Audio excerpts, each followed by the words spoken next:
table avec Dominique Brunet, directrice de la formation continue à l'Institut Paul Bocuse. On peut, et comme on l'a vu ce matin, attaquer une école de coiffure et finir finalement chef. On peut être chef et devenir boulanger. On peut être un artisan. On a la chance d'avoir beaucoup de formidables artisans et changer d'artisanat, passer de l'un à l'autre sans aucun souci. Donc, comment vous former, comment acquérir des compétences et comment vous remettre aussi un petit peu en cause parce que les métiers changent et forcément, il y a besoin de formation. Dominique Brunet, directrice formation continue de l'Institut Paul Bocuse. Ce nom-là fait rêver beaucoup de personnes qui sont autour de nous. Vos chefs font rêver, vos intervenants font rêver, mais j'entends beaucoup de gens me disent « Ah, Institut Paul Bocuse, j'ai pas le niveau, c'est pour moi, c'est pas pour moi. » Vous leur dites quoi? Eh bien, qu'ils se trompent, qu'effectivement, on cherche à être accessible au plus grand monde et que nos chefs travaillent beaucoup la pédagogie et cette accessibilité, effectivement, au quotidien, avec des mots simples, des accompagnements simples, on rend la formation accessible. Alors c'est sûr, quand on a des offres de formation et qu'on se dit « Ouh là là, je ne vais pas faire de la formation pour me retrouver avec des jeunes de 14 à 16 ans », ça c'est pas le même sujet. On peut se former sans avoir cette peur de se remettre en cause et en condition avec ce qu'on appelle la formation initiale. Tout à fait.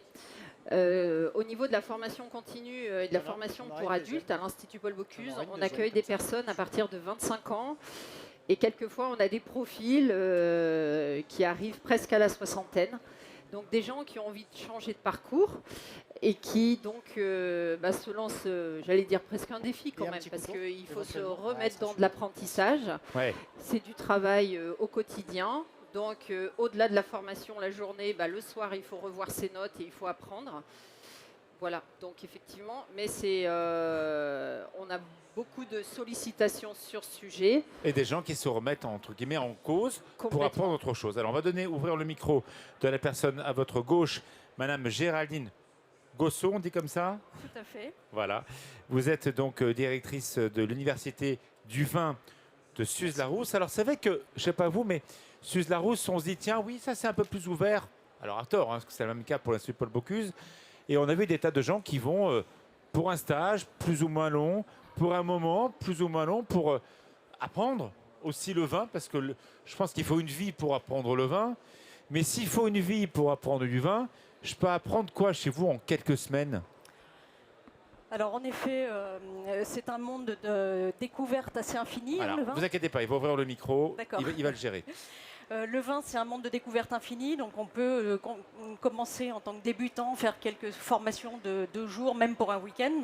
On démarre à ce stade-là, et puis on forme, nous, derrière une bouteille de vin, il y a tous les métiers. Il y a la production, il y a le commerce, il y a le conseil, il y a le tourisme. Donc aujourd'hui, à l'Université du vin, on couvre tout ce panorama des métiers de l'univers du vin. Et on a des formations de une journée à 1 an. En fait. Alors vous m'expliquerez combien de temps il faut pour avoir une formation un minimum sérieuse?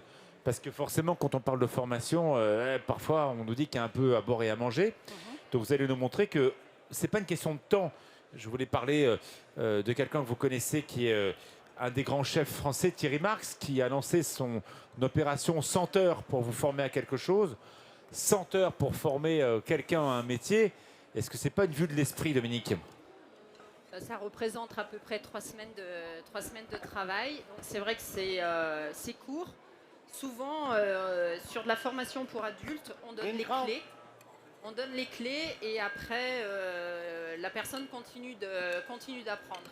Mais par contre, dans nos centres de formation, et je pense que Géraldine me rejoindra, on est vraiment sur des formations où on est dans l'excellence et on est effectivement dans l'exigence avec des modules qui sont adaptés à de l'adulte, avec des formats intensifs.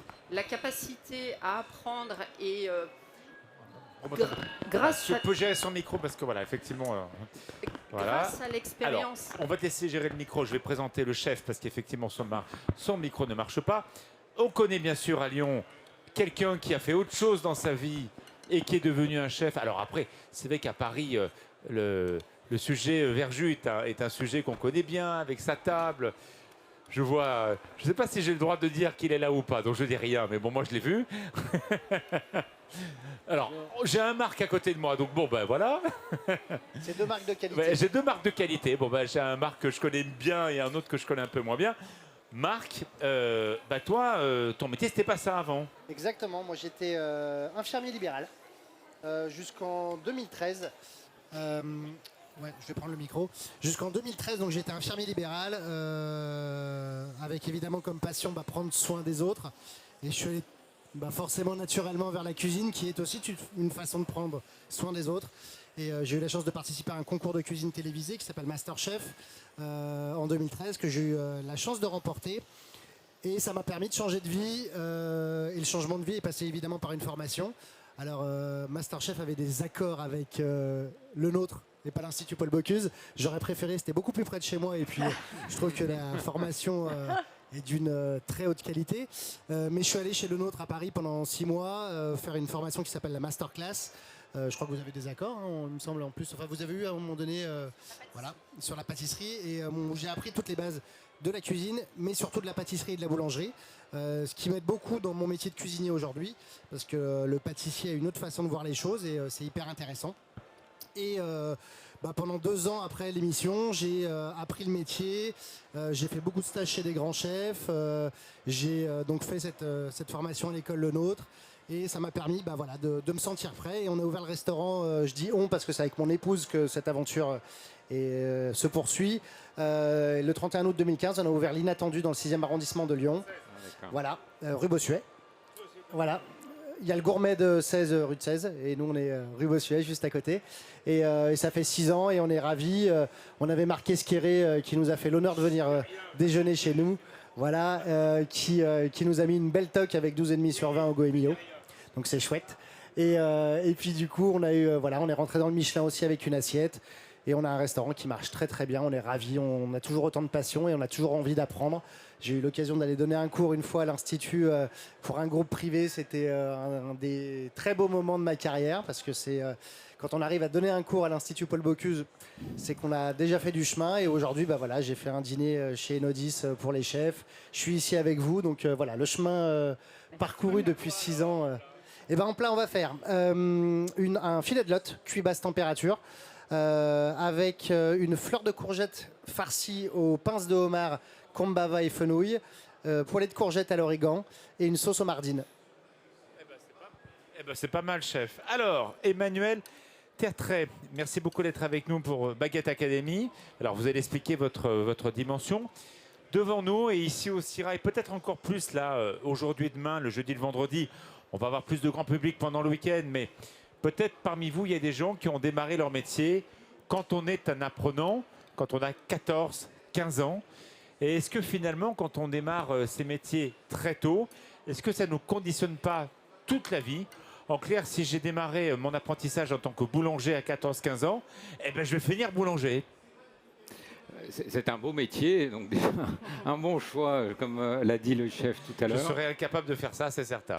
C'est assez physique, mais assez technique et passionnant parce qu'on travaille une matière vivante, donc c'est forcément une surprise tous les jours.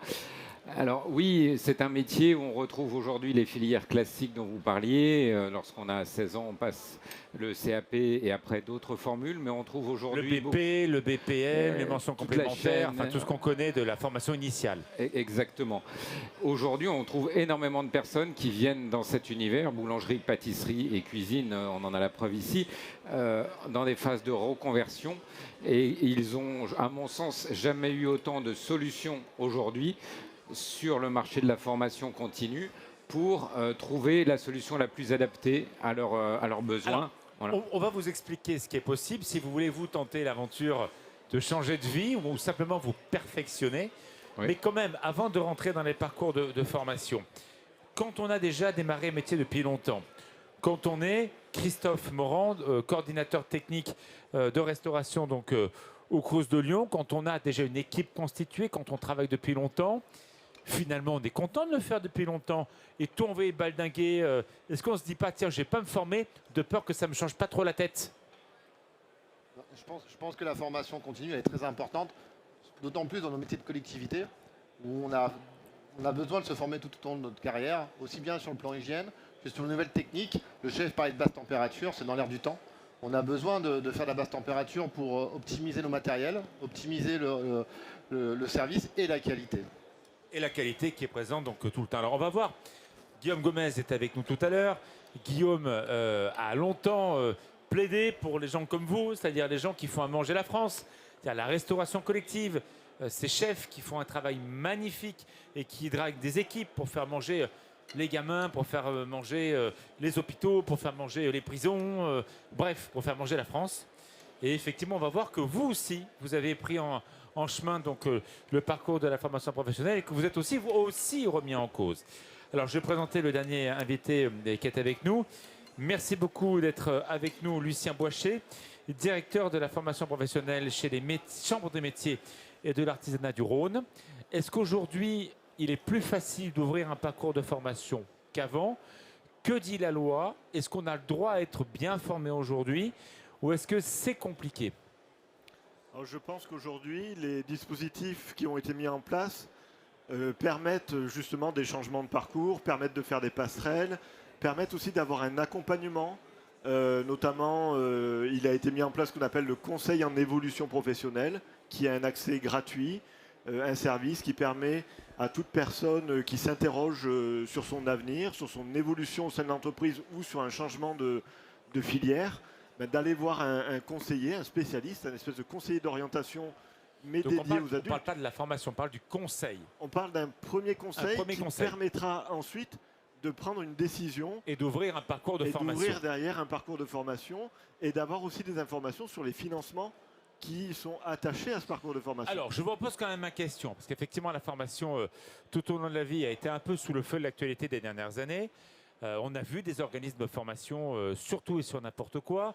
On a vu des plateformes téléphoniques qui nous appelaient pour nous vendre des formations qui étaient clairement des arnaques, pour dire les choses comme elles le sont. Et on a vu le législateur qui a resserré les boulons et qui a dit attention, tout n'est plus formation, la formation n'est plus dans tout et il faut que vous fassiez un véritable parcours. Donc moi, qui ai envie aussi de me former, il n'y a pas de raison. Comment j'arrive à démêler le vrai du faux? Parce que moi, pour dire les choses, j'ai été pendant des années harcelé par les offres de Bouygues Télécom et autres centres de voyance pour des consultations. Maintenant, ces plateformes ont été changées par des gens qui m'appellent pour me vendre de la formation. C'est quoi? C'est des arnaques? C'est vrai? J'ai l'impression que c'est un peu une mode de parler de formation, voire un peu trop. Dominique? Une mode, je ne sais pas. En tout cas, nous, c'est notre métier quasiment à tous autour de la table. Donc, mais quel est le point d'entrée, Dominique? Moi, je veux me former, je fais quoi? Alors, il y a des... déjà, effectivement, il faut se renseigner. Et clairement, c'est peut-être un peu la jungle. Ça, je vous l'accorde. Ensuite, on a des critères qualité. C'est-à-dire qu'aujourd'hui, effectivement, dans les différentes réformes que les gouvernements ont proposées, ils nous demandent, alors on a été datadocké donc il y a 2 ans, maintenant pour janvier 2022, les organismes de formation doivent être Calliope, donc en fait on a des certifications qualité, des labels qualité, donc déjà ça montre le sérieux de l'organisme de formation. Déjà, donc ça c'est voilà, ça c'est le premier point, un organisme qui n'a pas ces critères, déjà vous passez donc votre ça, voilà, route. ça si on est dans cette jungle-là, si effectivement l'organisme de formation n'a pas de critères de qualité, on oublie. Parce qu'effectivement, on va avoir une formation qui a une valorisation plus ou moins juste. Tout à fait. Ça, c'est la première des choses. Très bien. Ensuite, on peut aussi s'orienter par rapport aux formations qui peuvent soit bénéficier d'un numéro CPF, et donc c'est pareil. À nouveau, alors, j'aimerais bien que tous les mots, on les prenne en français. CPF, ça veut dire quoi? Compte personnel de formation. Ça, tout le monde l'a? Tout le monde l'a? Tous les salariés. Tous les salariés. Oui. Voilà. On a beaucoup parlé des droits des personnes. Même les indépendants, et voilà. même les travailleurs indépendants. Le travailleur indépendant qui a monté sa boîte et qui est peut-être ici en train de se balader, cet indépendant, il a droit aussi. Oui. C'est un crédit en fait annuel, 500 € tous les ans tombent en une sorte de compte formation, ça s'appelle comme ça, mon compte formation sur, et c'est individuel et le salarié ou l'indépendant a complètement la main sur ce qu'il peut en faire. On le cumule tout au long de la vie. Oui. On a vu des campagnes, et justement c'est l'objet des téléphones que j'avais. Attention, validez bien ces heures de formation, car si vous ne les prenez pas avant telle date, ça n'existe pas. Ça, c'est du bidon ou c'est vrai, ça? Que la formation, à un moment, il faut quand même essayer de tirer sur la machine, sinon ça ne marche plus. Non, en fait, il y a eu une confusion sur les mois récents. Il y avait la possibilité de transformer des heures de DIF, droit individuel de formation qu'on avait acquis avant, en compte CPF. C'est ça qui arrivait à échéance. Donc ça, effectivement, il y a eu une date limite à laquelle on ne pouvait plus transformer ces heures de DIF en compte en euros CPF. Mais pour l'instant, les comptes CPF, il n'y a pas de date à échéance. Voilà, absolument. Là, le CPF, une fois qu'on a, qu'on a des crédits, on peut les cumuler, on peut les utiliser au fil de l'eau. Et c'est individuel et c'est le salarié qui a la décision en lui. Alors, il peut l'objectif, c'est quand même d'en discuter avec son employeur, puisque effectivement, un des objectifs de la formation, c'est de se perfectionner tout au long de la vie. Mais un salarié peut aussi décider de son propre gré de faire une formation pour se reconvertir, par exemple. Alors, on va continuer encore dans les méandres de la formation, mais je vais quand même me retourner vers Marc. Vous étiez infirmier et vous êtes devenu donc cuisinier. Cette formation, vous l'avez payée comment? Avec quoi? Et quand vous êtes allé vers l'ouverture de votre restaurant, l'argent, vous l'avez pris où? Alors, je ne sais pas si l'ingénieur du son est là pour nous régler les micros, ça serait sympa. Tu peux monter un peu? Voilà. Là, c'est bon. Oui, donc je disais, moi, j'ai eu la chance de la gagner, cette formation. Grâce à Masterchef, ça faisait partie des 3 lots. Donc, il y avait 100 000 €, il y avait 6 mois de formation chez le nôtre et l'édition de mon livre de cuisine. Donc forcément, voilà, ça a été un plus pour moi parce que c'est une formation qui est relativement onéreuse. Donc voilà, moi j'ai bénéficié de ça. Et après, quand j'ai ouvert mon restaurant, il a fallu effectivement, venant de nulle part, montrer patte blanche au banquier, c'est-à-dire mettre un apport conséquent. Parce que sinon, voilà, il ne m'aurait pas forcément prêté la somme nécessaire pour ouvrir mon restaurant, qui pourtant était un petit restaurant avec un petit investissement. Mais n'étant pas du métier, même en ayant gagné une émission de télé très médiatique, aujourd'hui, ça ne suffit plus. Voilà. Donc, il a fallu... Alors, on va terminer ce tour de table préliminaire. Qui veut répondre? Est-ce qu'on doit justifier sa formation par rapport à quelque chose qui est crédible par rapport à mon métier? Par exemple, je suis cuisinier, je veux m'offrir une formation à l'Institut Paul Bocuse sur la fermentation. Bon, ça me semble logique. Ou j'ai le droit de me former sur des choses qui auraient peut-être rien à voir avec mon métier. Par exemple, je suis cuisinier, j'ai envie de me former, je sais n'importe quoi, au massage, je ne sais pas quoi, ou j'ai envie de me former à telle langue que je ne parlerai pas du tout dans mon pays. Voilà. Est-ce qu'il y a besoin d'avoir un lien ou pas du tout? On peut se former à ce qu'on veut. En fait, pour la formation, en termes de clé d'entrée, c'est soit l'individu qui choisit la formation. Si tu peux monter un peu le micro de Dominique, si tu peux. Voilà. L'individu choisit sa formation. Effectivement, il peut utiliser son CPF. Et donc, il choisit ce qu'il veut. S'il veut faire jardinage ou macramé, jardinage, pas de problème. jardinage, le chef. Ça sent bon. Ça commence. Et par contre, quand l'employeur propose une formation à un salarié ou un salarié demande une formation à son employeur, clairement, on va privilégier une formation qui permet la montée en compétences dans le cadre de son travail. Dans son travail, de ce que l'entreprise aussi a besoin. On a fait le tour sur le premier tour qui est comment j'ai accès à la formation. Quelque chose à ajouter avant de rentrer dans le contenu de la formation? D'autres choses à ajouter? Ça vous paraît clair? Allez-y, bien sûr. Le personnel de formation, il est bloqué à 5 000 €. On cumule 500 € par an jusqu'à hauteur de 5 000 €. On ne peut pas non plus se faire un crédit de 10 000 € pour aller consommer ce qui de la n'est pas formation. non plus énorme. Ce n'est pas non plus des montants... Mais ce qui est bien, c'est que ça incite en fait tout un chacun à régulièrement vider ce compte personnel de formation pour se former. L'intérêt, il est là. Alors j'aimerais bien qu'on effectivement, le c'est redise ça. plafonné. Alors ça, j'aimerais bien qu'on... C'est-à-dire que quelqu'un qui ne se forme pas et qui garde ses 5 000 €, il ne va pas mettre de côté, comme on mettrait sur le livret A, des choses pour demain. Ce qui ne prend pas, c'est perdu, c'est ça? Ça veut dire qu'après, il continuera, parce que ça s'accumule tous les ans, on cumule 500 €. Quand il sera arrivé à 5 000, il ne cumulera plus au-delà de 5 000. Donc c'est vrai que c'est dommage. Alors, vous êtes formé comment, vous, effectivement, dans votre parcours, à vous, personnel? Formé. Moi, je pars d'un apprentissage de cuisine au départ, formation sur 2 ans. Ensuite, avec le temps, j'ai fait une expérience professionnelle dans diverses entreprises.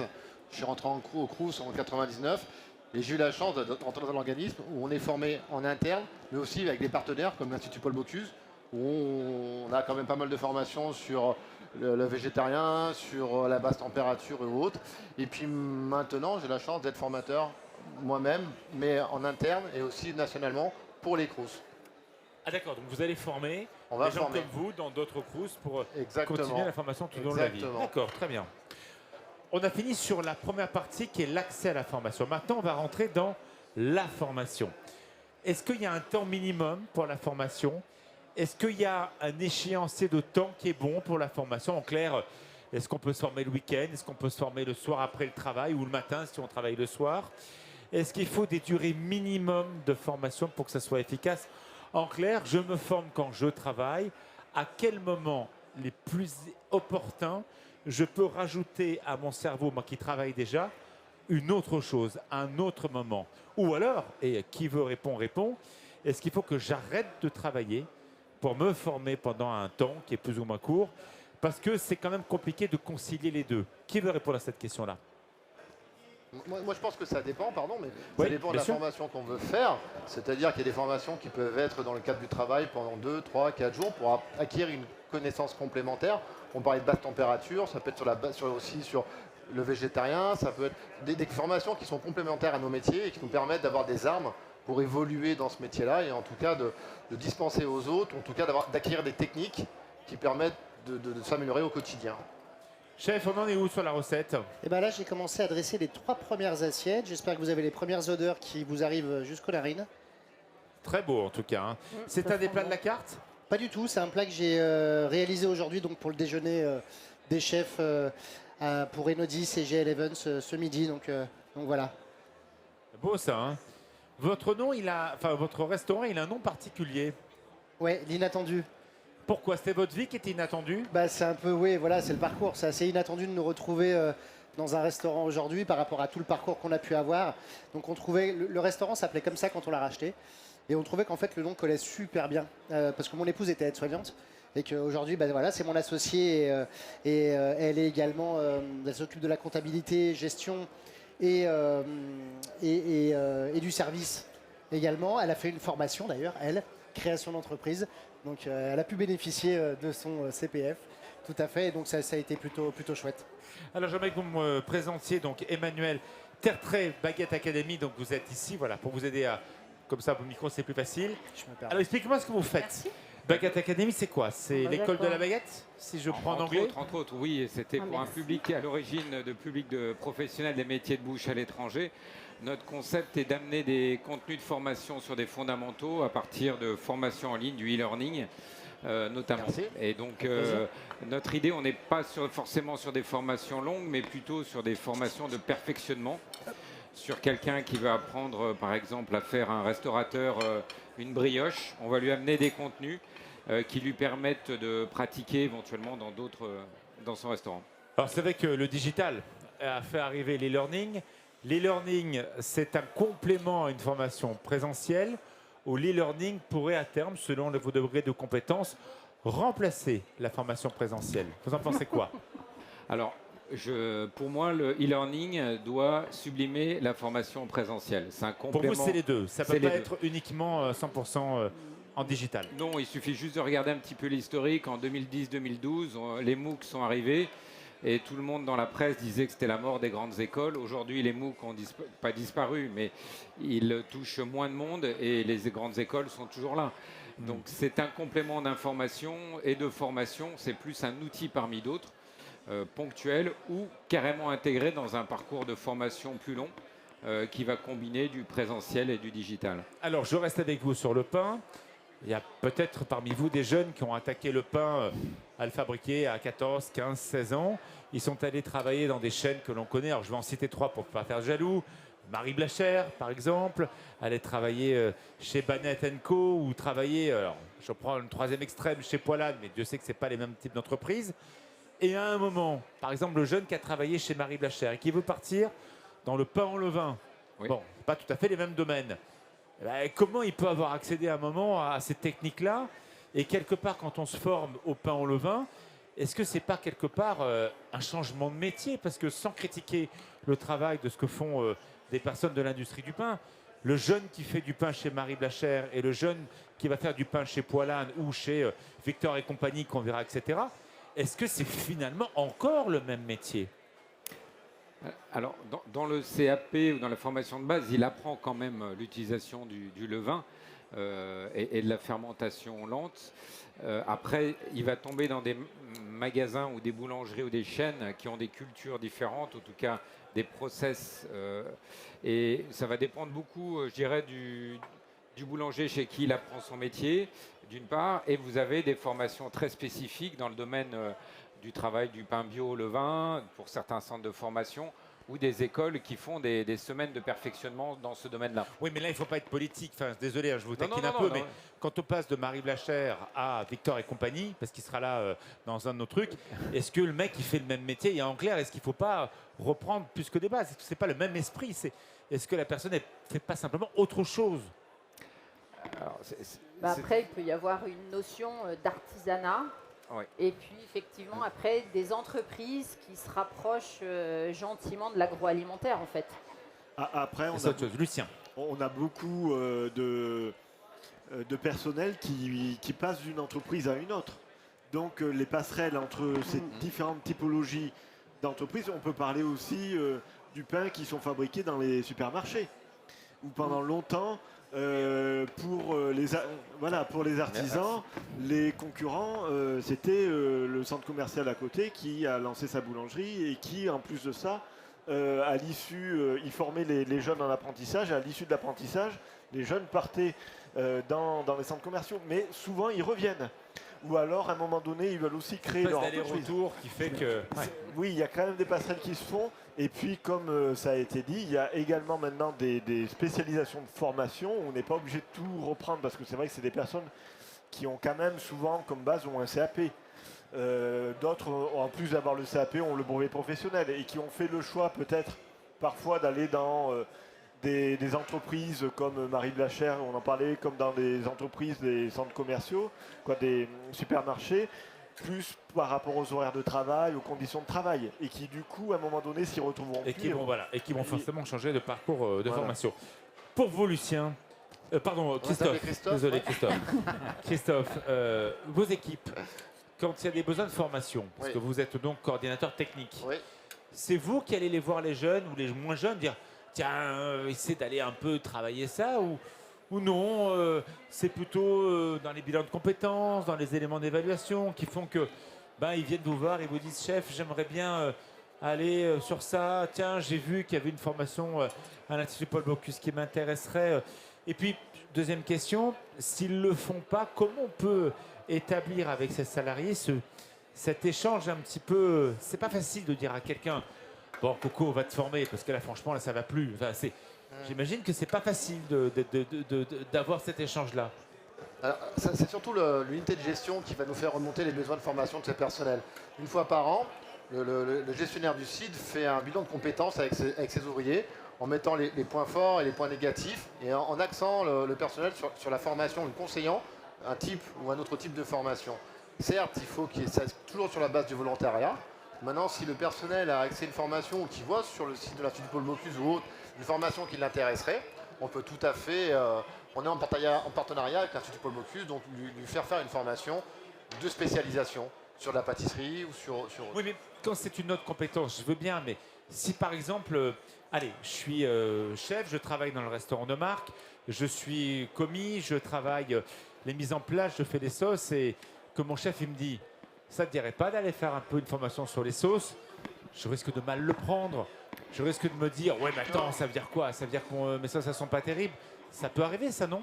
Alors ça peut arriver, mais globalement 95% des personnes qui viennent en formation, elles sont hyper motivées pour aller en formation. Ça permet de faire un pas de côté par rapport à son quotidien, donc prendre un peu du recul, de la hauteur, voir autre chose.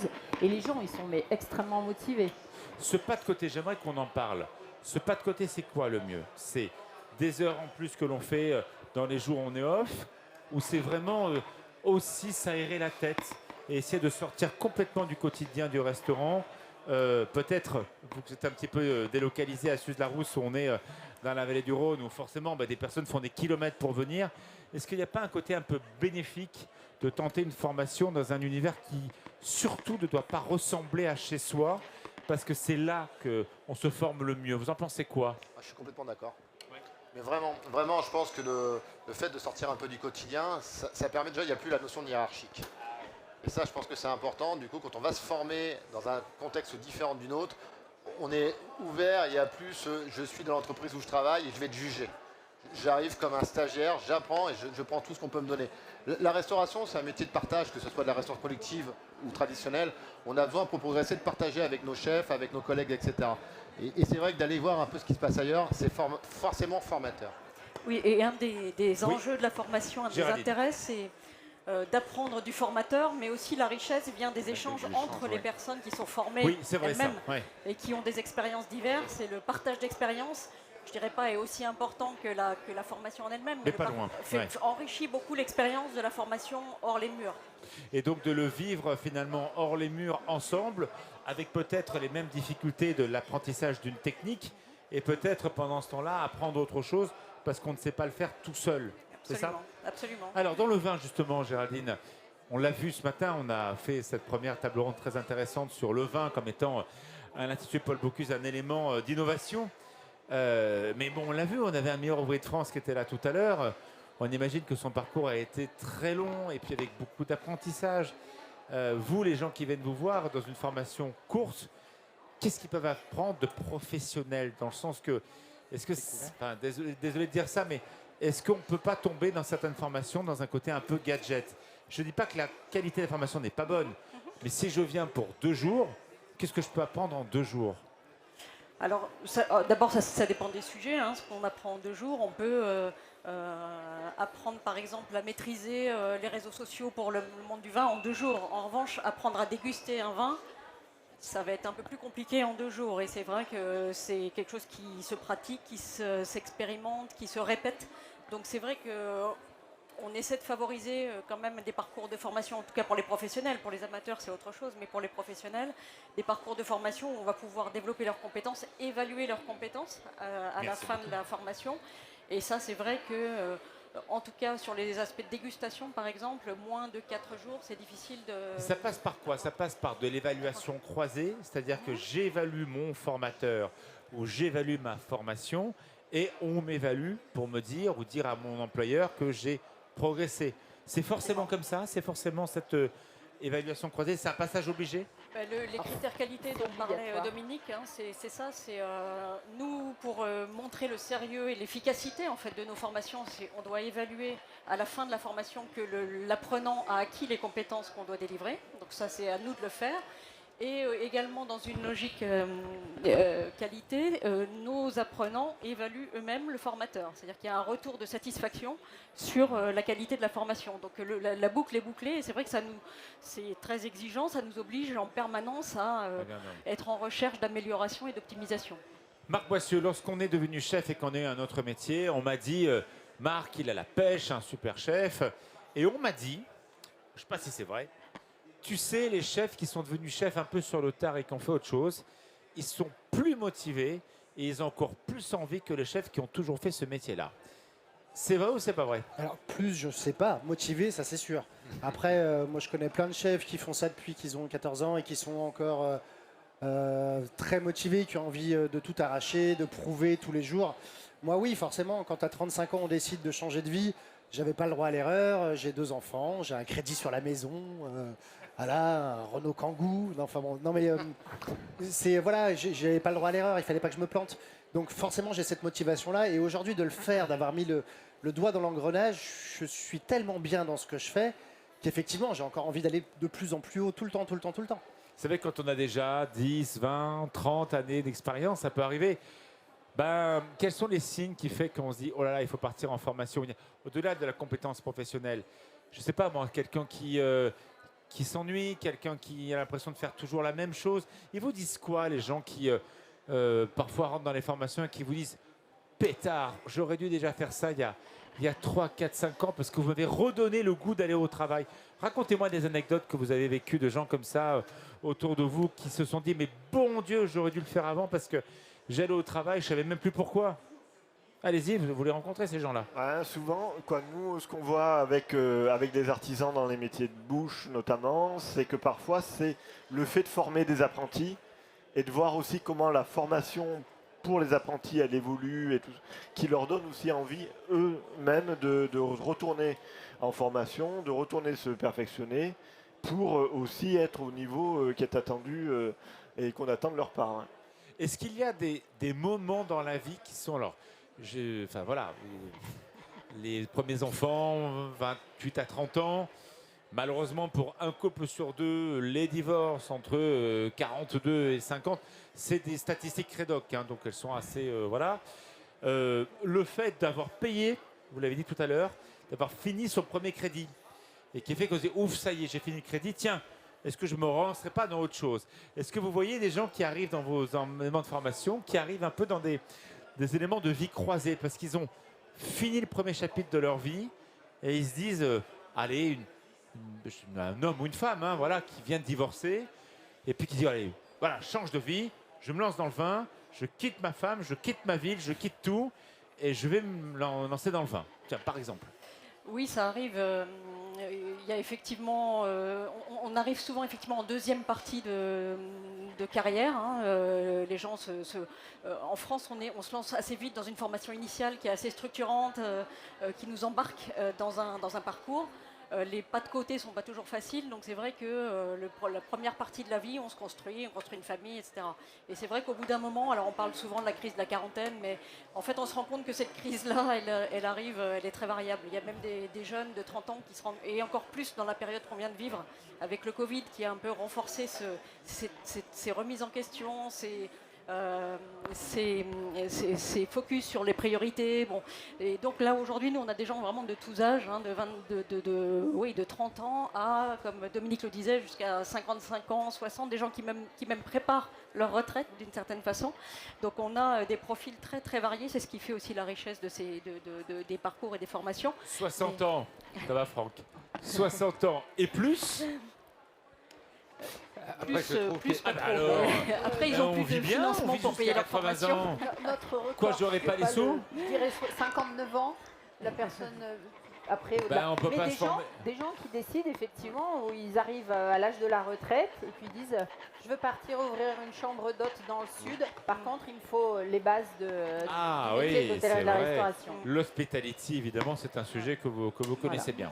Après, on a aussi des publics, les plus jeunes, si on fait des stéréotypes, les générations Y, hésitent beaucoup moins dans cette génération-là à changer de cap complètement que nous-mêmes à notre génération, à 25-30 ans. Ils vont complètement changer après des études d'ingénieur, aller faire du fromage dans le Larzac sans être un stéréotype, ça on le voit tous les jours. Et ça, très jeunes, ils font cette bifurcation. Et c'est aussi dans les changements de formation continue, des choses qu'on observe dans les cibles. Après, ce qui est intéressant, quand il y a des changements comme ça de parcours, c'est que tout le parcours qui a été fait jusque-là, en fait, il nourrit énormément la personne. Donc, on a des gens qui sont issus du marketing, qui sont issus des RH, ou qui vont être issus des métiers de la santé. Enfin, voilà, nous, on a eu quelques médecins notre chef, en reconversion. évidemment. Et des gens, en fait, ils arrivent. Alors, au-delà d'une rupture au niveau de la famille, c'est plutôt un espèce de ras-le-bol par rapport à leur travail, leur activité. Ils ont l'impression vraiment d'être à saturation. Et là, ils disent, mais moi, je suis passionné par effectivement la food. J'adore le partage. Il y a cette dimension de partage et de convivialité. Les gens, ils ont envie de vivre.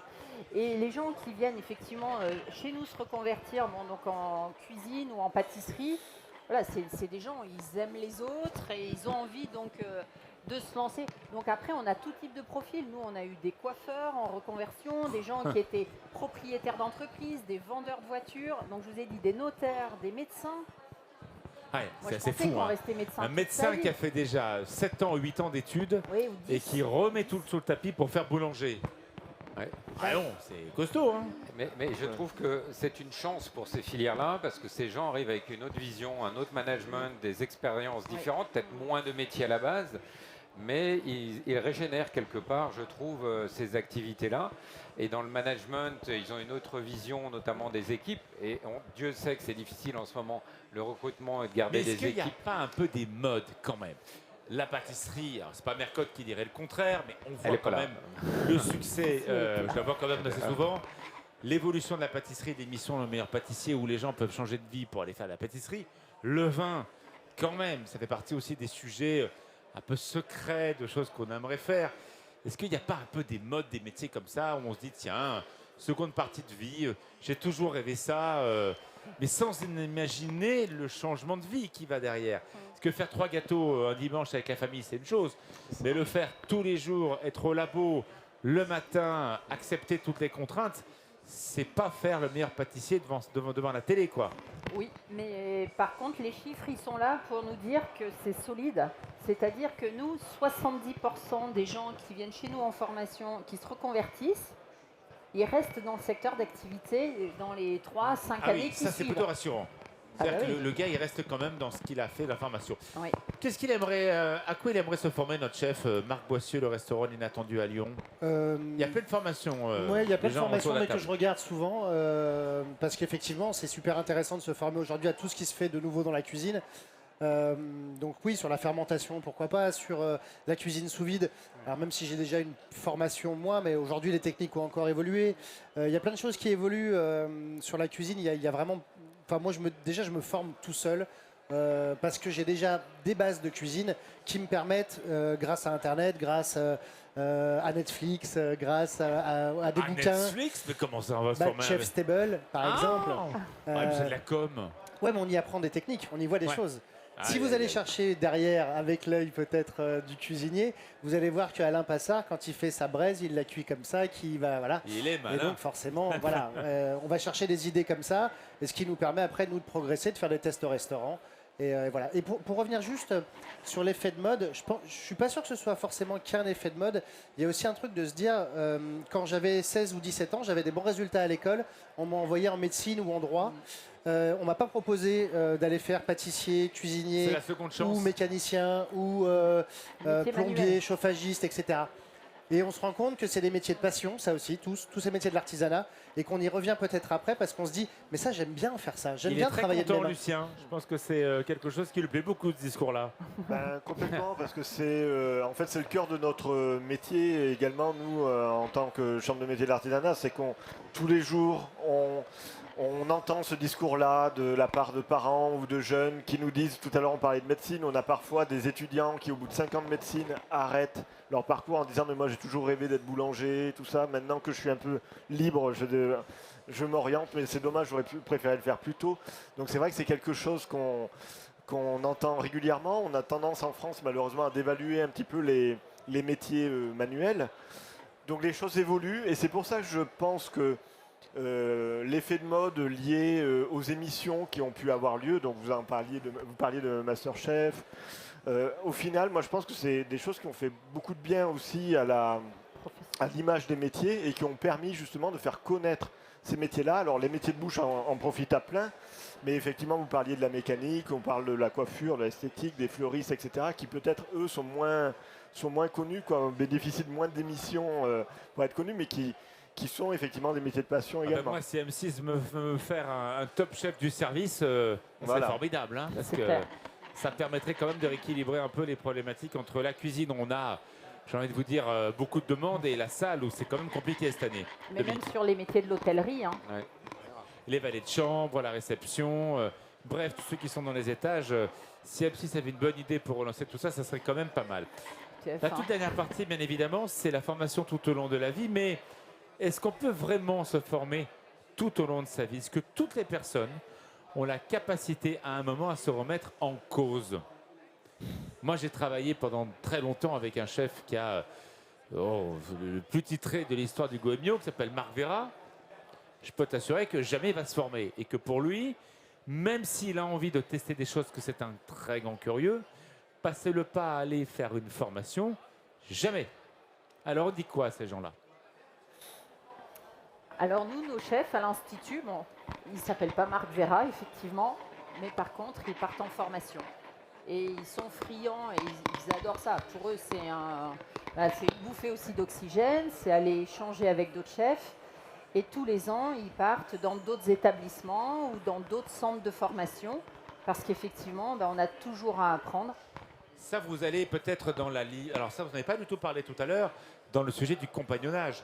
où effectivement, quand on fait son parcours de formation, quel que soit ce qu'on fait, à un moment, c'est quand même bien d'aller chez les uns, chez les autres, se comparer aussi, d'apprendre par feuille. On a 1000 feuilles, on monte presque du tourage, hein, on monte au fur et à mesure, feuille par feuille, pour faire ce que l'on est. Et ça, est-ce qu'on peut le faire dans la deuxième partie de sa vie, ça? Qui va accepter d'avoir quelqu'un qui va venir dans sa maison, qui a déjà 45-50 ans, si ce n'est pas dans un parcours de formation? Vous pensez que c'est possible, ça?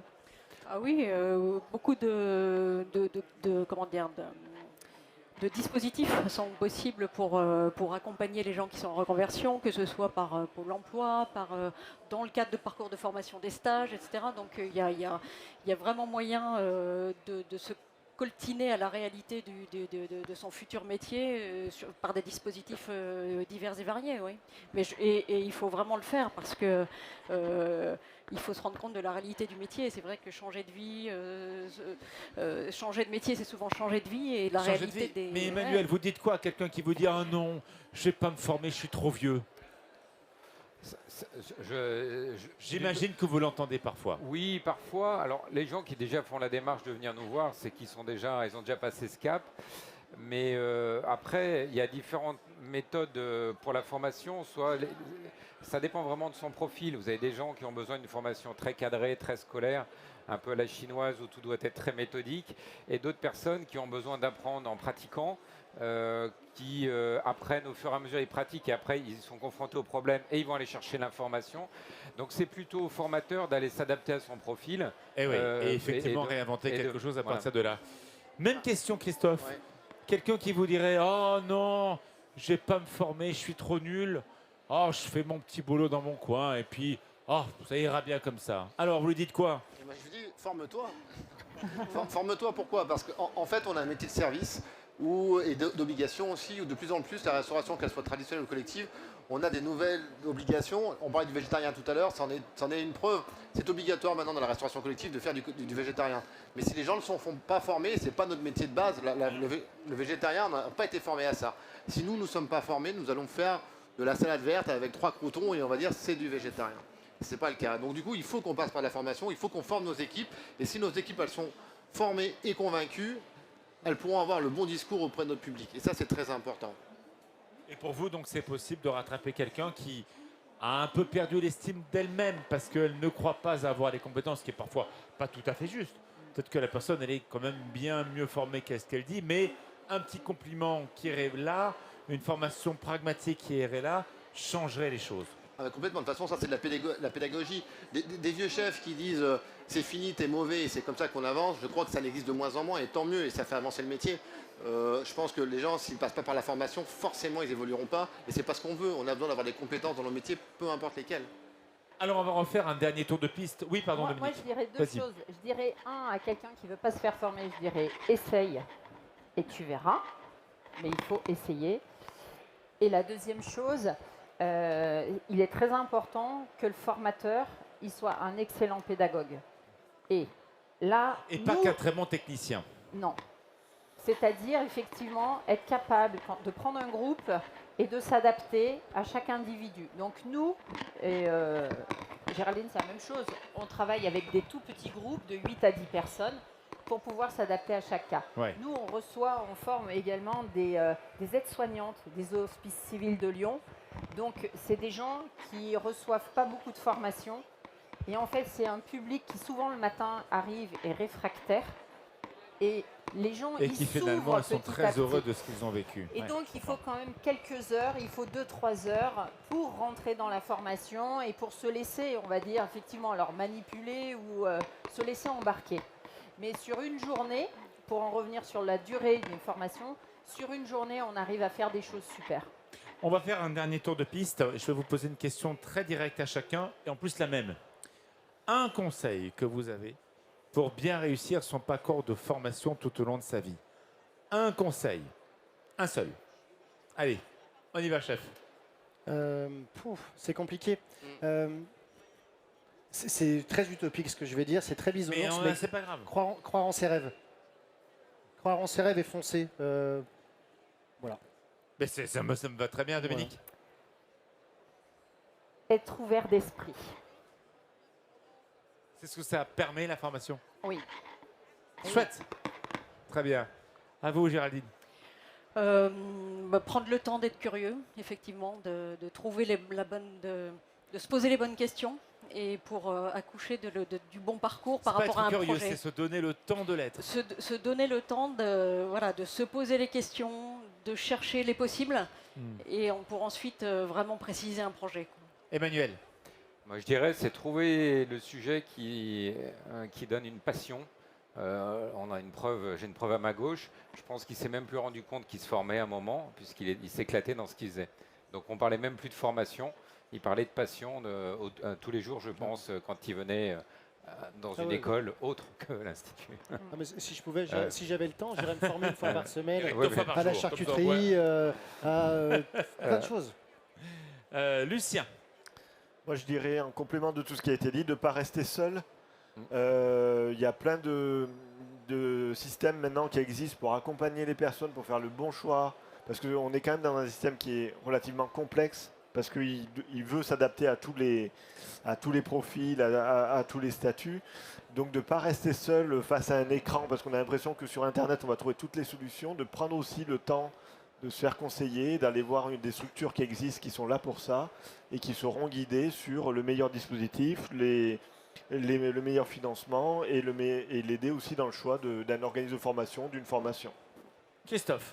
Je dirais que c'est une montée en compétences et puis tout à l'heure vous le disiez très bien, c'est un échange d'expérience. Je crois que la formation, il n'y a pas mieux pour ça, quoi. C'est un bel échange et il faut y aller. Et qu'est-ce qu'on apprend quand on est formateur? À votre avis? Une remise en cause permanente. Oui, c'est ce qu'ils vous disent les vôtres? Oui, en fait, c'est ce que j'observe. Ouais. C'est-à-dire qu'ils doivent... Quelqu'un qui forme, il progresse aussi? Énormément. Énormément. D'abord, il doit être à la pointe de la technologie, enfin si c'est un chef. Ensuite, en termes de pédagogie et d'évolution des mentalités, il faut qu'il avance dans le mouvement, quoi. Donc, ils ont un gros travail à faire sur eux. Ils font un gros travail sur eux. Géraldine, côté formateur, former, ça veut dire transmettre, parfois des secrets. Et donc, voilà, est-ce que parfois on n'a pas envie de garder ces martingales à soi? Moi, je connais des chefs qui ne passeront jamais leur secret de cuisine. Et en dégustation, pareil. Oui, mais à ce moment-là, ils ne sont pas formateurs. Il vaut mieux pas. Ils changent de métier. Non, mais c'est vrai que c'est vraiment, les formateurs ont la passion de la transmission. Donc, c'est ce qui les guide tous ceux que vous avez qui travaillent chez vous. Ouais. Mais qu'est-ce qui les pousse? C'est souvent des gens qui ont effectivement déjà une bonne expérience dans leur métier et qui ont envie de transmettre ça. Marc le disait tout à l'heure, le partage, la transmission, la transmission. En plus, on est sur des produits. Le goût des autres, c'est joli. Ouais. Et on est sur des produits culturels quand même, que ce soit la gastronomie, le vin, etc. Il y a un échange, un partage culturel assez riche, quoi. Emmanuel, ça transforme quoi d'apprendre, d'enseigner, de transmettre? Je dirais la satisfaction de voir des gens progresser. Quand on est formateur, on est quoi mieux le soir? C'est une bonne question. Déjà fatigué parce que quand on se donne à fond, je pense déjà que c'est pour moi la satisfaction de voir ces apprenants ou élèves, selon les termes utilisés, progresser entre le début et la fin de la formation et de voir des gens satisfaits à la fin d'une journée de formation de 6 mois. Ils le disent. Ils le disent. Voilà. Il n'y a pas seulement les questionnaires de satisfaction qu'on est obligé de remplir à travers Calliope, mais c'est surtout cet échange où on voit à la fois ces sourires et puis ce plaisir d'avoir appris quelque chose en disant j'ai appliqué ça tout de suite en rentrant dans mon entreprise. Et là, je pense que pour le formateur, c'est gagné. Eh bien, écoutez, je voulais vraiment vous remercier pour cette très belle table ronde que j'ai trouvée absolument passionnante. Moi, je vous trouve très positifs tous. Je vous trouve avoir très envie de croire en l'humain, ce qui est quand même plutôt une bonne chose. Et je trouve que chacun d'entre vous a envie d'épauler les gens à se révéler soi-même. Et c'est peut-être toi qui vas avoir le mot de la fin, Marc, parce que devant la réussite d'Autant Restaurant, où il n'y a jamais de place, c'est tout le temps complet, donc forcément, voilà. Comment, aujourd'hui, tu te dis, si tu devais refaire ta vie professionnelle au début, tu la referais différemment ou pas? Non. Non. Non, je ferais pareil. Je ferais pareil parce que tout ce que j'ai appris avant me serve aujourd'hui. Donc on a le droit de se tromper. Et bien sûr, et c'est presque pas plus mal de se tromper. Ce que je veux dire, c'est qu'aujourd'hui, on a le droit à une deuxième chance, voire une troisième chance. Et il faut y croire. Parce qu'on peut prendre un cursus, se rendre compte que même si ça m'a beaucoup apporté, moi j'étais pas frustré dans dans mon métier d'infirmier, j'adorais ça. Mais la passion prend le dessus petit à petit. Et je me suis lancé. Aujourd'hui, je regrette pas du tout mon choix. Mais voilà, c'est possible. C'est possible. J'aimerais qu'on applaudisse très fort, s'il vous plaît, Marc Boissieu, Dominique Brunet, directrice formation continue Institut Paul Bocuse, Emmanuel Tertrais, Christophe Moreau, Lucien Boissier, Géraldine Gossot. Et donc, voilà, si vous voulez vous informer, si vous voulez respirer, je crois qu'il y a un peu de ça dedans. Et ben voilà, vous allez voir toute l'équipe de l'Institut Paul Bocuse qui est ici, qui sera là donc jusqu'à lundi. Merci beaucoup à toute l'équipe de l'Institut Paul Bocuse qui est vraiment partout et qui, voilà, vous buvez un café, vous passez un moment avec nous ici, ça coûte rien, c'est vraiment un échange sympathique et si ça vous donne envie de vous aérer et peut-être de revoir les choses différemment, j'ai envie de vous dire, c'est gagné pour vous. Voilà, demain matin on commence à 10h avec beaucoup de conférences inspirantes. Merci à tous, bonne soirée. Merci. Merci.